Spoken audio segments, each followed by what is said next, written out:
सरस्वतीं व्यासं ततो जयमुदीरयेत्।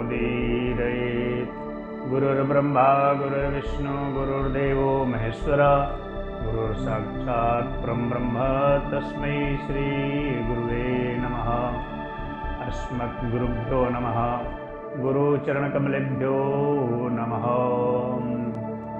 परम मंगलमय परात्पर भगवान जगदीश्वर के जुगल चरणों में प्रणाम। आइए हम सब श्रवण करेंगे खरमास क्या है और खरमास में मंगल कार्य क्यों नहीं करते, सारे मांगलिक कार्य क्यों वर्जित है और खरमास का नाम खरमास क्यों पड़ा। आइए ये सभी ग्रहों के अधिष्ठात्री देवता सूर्य नारायण और उनके गुरु बृहस्पति, तो जब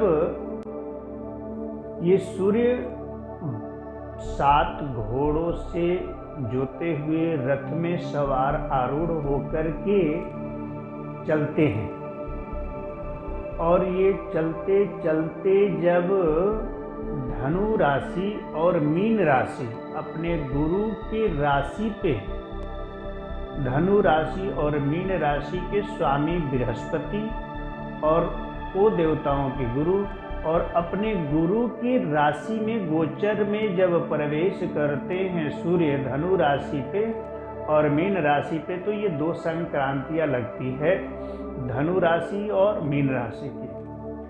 तो ये धनु राशि और मीन राशि पे जब सूर्य प्रवेश करते हैं तो ये अपने गुरु के सेवा में रहते हैं।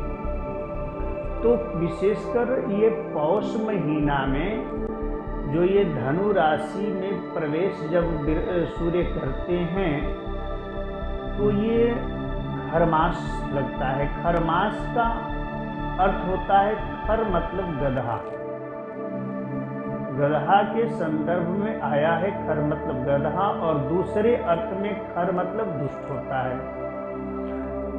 तो ये सूर्य नारायण जब अपने रथ से आरूढ़ होकर के जो 7 घोड़ों से जुते हुए जो रथ है उसमें बैठ करके जब चलते हैं तो चलते चलते क्या हुआ कि जब धनु राशि में आए तो इनके घोड़े चलते चलते थक गए थे, प्यास लगी थी और एक तालाब के पास रुक गए और इनका सूर्य को रुक जाना, ये सारे काल और गति चक्र सब रुक जाते, इसलिए इन्हें रुकना नहीं है।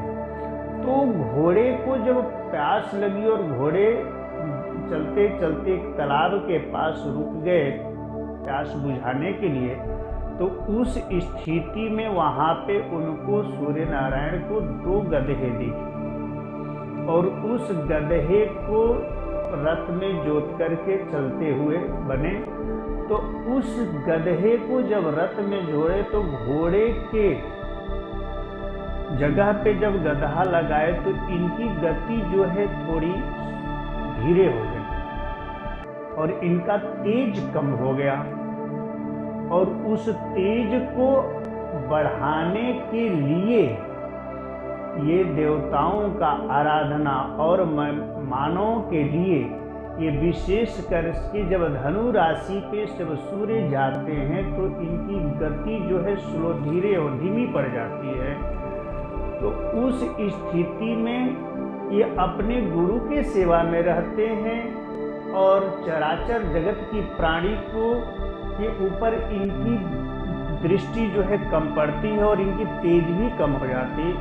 उस स्थिति में मानवों को केवल अपने कल्याणार्थ और गुरुदेव गुरु बृहस्पति के तेज को, सूर्य के तेज को बढ़ाने के लिए विशेष रूप से मार्कंडेय पुराण में आया है कि जब सूर्य धनु राशि में प्रवेश कर जाएं तो मानव को अपने जीवन में अपने को बढ़ाने के लिए, अपने जो है कार्य को सिद्ध करने के लिए विशेष रूप से जो है अपना स्वाध्याय, वेदा अध्ययन जो है, तप साधना आदि कर्म अपने कर्मों के लिए करना रहना चाहिए। और बाकी गृह प्रवेश, मुंडन, यज्ञोपवीत, वैवाहिक आदि कार्यक्रम इसमें नहीं करना चाहिए, करना निषेध है।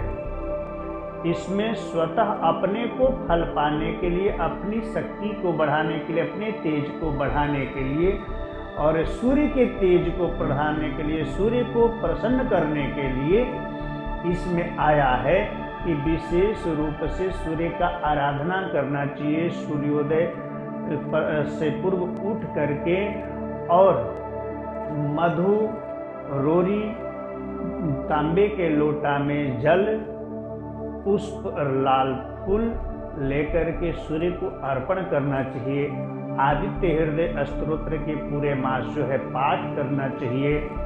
और विशेष रूप से पौष मास में, पौष के 11 दिन बीतने के पश्चात और माघ महीने के 12 दिन तक ये कल्पवास का ये समय है। इस समय में, इस मास के अंदर जो है संगम तट पे जो है कल्पवास करना चाहिए, वेदाध्ययन करना चाहिए, अध्यात्म की चर्चा करनी चाहिए, स्वाध्याय करना चाहिए, जप तप साधना आदि में कार्यरत रहना चाहिए, विशेष फलदायी होता है। और मांगलिक कार्य एक राशि में एक गोचर पे दोनों एक साथ होने से मांगलिक कार्यक्रम, वैवाहिक, मुंडन, यज्ञोपवीत आदि कर्म ये वर्जित है, निषेध माना गया है। ये महीना तीर्थ यात्रा के लिए सर्वोत्तम है, सर्वोत्तम है।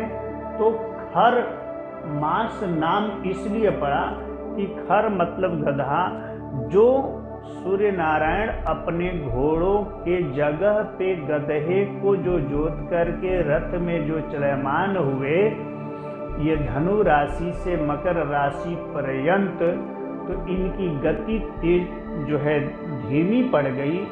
और उस समय ये गधे को जोते जाने के कारण इस पौष मास में जब धनु राशि से मकर राशि तक सूर्य रहते हैं, तो ये खर मास मतलब कि गधे के नाम से इस मास को हम लोग नाम लेते हैं। खर मतलब गधा और मास मतलब महीना। गधे को जोते जाने के इस महीने में और उस गधे के सब पे सवार होकर के रथ पे, गधे को जोते जाने वाले रथ पे सवार होकर के सूर्य नारायण जो चलमान हुए, इस कारण इस महीने का नाम खर मास पड़ा। और इसी पौष महीने के शुक्ल पक्ष पूर्णिमा को शाकंभरी देवी का प्राकट्य हुआ, जो इनका कारण है कि देवी भागवत में आया है कि दुष्ट राक्षसों के दुष्प्रभाव से, दुष्कर्म के कारण ये पृथ्वी पे एक बार जो है क्या हुआ कि अकाल पड़ गया। और उस अकाल के कारण सभी में त्राह मची। और उस अकाल को दूर करने के लिए आदि शक्ति जगदम्बा को जो है सारे देवताओं ने आराधना किया। और उनके देवताओं के आराधना से प्रसन्न होकर के आदि शक्ति जगदम्बा जो है ये पौष शुक्ल पक्ष पूर्णिमा तिथि को जो है उनका अवतार प्राकट्य हुआ। और उनके प्राकट्य से जो है पूरी धरती जो है शाक मतलब हरी भरी हो गई, शाक से आच्छादित हो गई। तो उस कारण उस देवी का नाम शाकंभरी देवी है। तो इस महीने में, पौष महीने में उनका पूजन करने से आदि शक्ति की जो है विशेष कृपा होती है। और ये जो है शाकंभरी देवी चौहान वंशों के लिए, जो चौहान वंशज हैं उनके लिए ये कुल देवी हैं। और उन चौहान के लिए इस शाकंभरी देवी की विशेष पूजा आराधना का ये समय है। और उस करने से उनकी जो है कुल देवी हैं और उनके पूजा को स्वीकार करती हैं और उनके पूजा से प्रसन्न होकर के चौहान वंशों के ऊपर भी कृपा दृष्टि और साथ साथ में पूरी दुनिया जो इनको याद करता है, जो शाकंभरी माता का जो है पूजन पाठ करता है, तो उसके प्रभाव से देवी प्रसन्न होकर के उसके ऊपर जो है कृपा दृष्टि बरसाती है, धन धान्य से परिपूर्ण करती हैं। तो खरमास महीना जो है तीर्थों के लिए, तीर्थ यात्रा करने के लिए सर्वोत्तम मास कहा गया है, कल्पवास करने के लिए सर्वोत्तम मास, इसको नारायण मास से भी जाना जाता है इस महीने को। तो इस महीने में पूजा, अपना नित्य कर्म, वेद अध्ययन, अपना साधना, अपना ध्यान, आराधना, तपस्या, स्वाध्याय के लिए ये सर्वोत्तम मास माना गया है। और इस महीने में कल्पवास करने से 100 वाजपेय यज्ञ करने का फल जो है प्राप्त होता है खरमास महीने में। और इस महीने में व्रत, पूजन और अध्ययन करने के पश्चात जब सूर्य नारायण धनु राशि से मकर राशि में प्रवेश करते हैं, संक्रमण संधि करते हैं, संक्रमण एक राशि से दूसरे राशि में जब ग्रह प्रवेश करते हैं सूर्य, तो उसे संक्रांति, वैसे 12 संक्रांति है, लेकिन विशेष हर महीने में जब एक राशि से दूसरे राशि में परिवर्तन होते हैं, एक राशि से दूसरे राशि में जाते हैं, तो संक्रांति लगती है। तो 12 संक्रांति है, लेकिन विशेष रूप से हमारे गृहस्थों में ये मनाई जाती संक्रांति। क्यों? क्योंकि धनु राशि में और मीन राशि में अपने गुरु के राशि में जब गोचर में प्रवेश करते हैं सूर्य, तो गुरु के सेवा में रहते हैं। तो उसी प्रकार से हम सब को जो है वेद अध्ययन करने के लिए और गुरु का जो है ध्यान आराधना करने से, इस महीने में वेद अध्ययन करने से और गुरु से शिक्षा अध्ययन यदि हम करते हैं पौष महीने में, तो ये वेद अध्ययन करने के लिए, जप के लिए, साधना के लिए जो है विशेष मास बताया गया है। तो इस महीने में अपने शक्ति के लिए, अपनी ऊर्जा को बढ़ाने के लिए और साथ साथ में जो सूर्य नारायण की जो हम उपासना करते हैं, तो हमारे तेज के साथ साथ सूर्य नारायण को भी तेज प्रदान होते, तेज ऊर्जा प्राप्त होते हैं और उस ऊर्जा से प्रसन्न होकर के हमको ऊर्जामान बनाते हैं, शक्तिमान बनाते हैं और प्रसन्न होकर के हमारे ऊपर सूर्य नारायण की कृपा दृष्टि होती है। इसलिए ये मास जो है खरमास के मास नाम से जानते हैं और इसका दूसरा नाम नारायण मास भी कहा जाता है। तो इस बार के 2022 की जो संक्रांति, जो स्नान दान पुण्य काल का जो समय है, तो ये 14 तारीख को शुक्रवार दिन रात्रि के 8:49 पर जो है सूर्य धनु राशि से मकर राशि में प्रवेश करेंगे। तो संक्रांति पुण्य काल स्नान दान का जो है ये 15 तारीख शनिवार, 15 जनवरी 2022 दिन शनिवार को दिन के 12:49 तक जो है ये संक्रांति काल रहेगी। तो हम लोग जो है पुण्य काल स्नान दान का जो है ये जो पर त्यौहार मनाएंगे, तो ये हम सब मनाएंगे 15 तारीख दिन शनिवार को संक्रांति।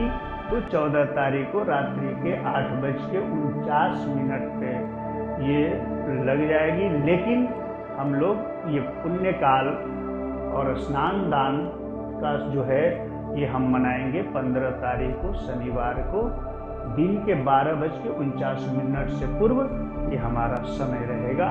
इस प्रकार ये जो है खरमास, महीने का नाम खरमास इसलिए पड़ा क्योंकि खर मतलब गधा, और गधे को जो है घोड़े के अभाव में, जो प्यास के कारण घोड़े तालाब के किनारे रुक गए, लेकिन सूर्य नारायण को नहीं रुकना था, इस कारण उस घोड़े के जगह पे गधे को जोते जाने के कारण इस मास का नाम, खर मतलब गधा और मास मतलब महीना, इसलिए इस महीने का नाम खरमास पड़ा।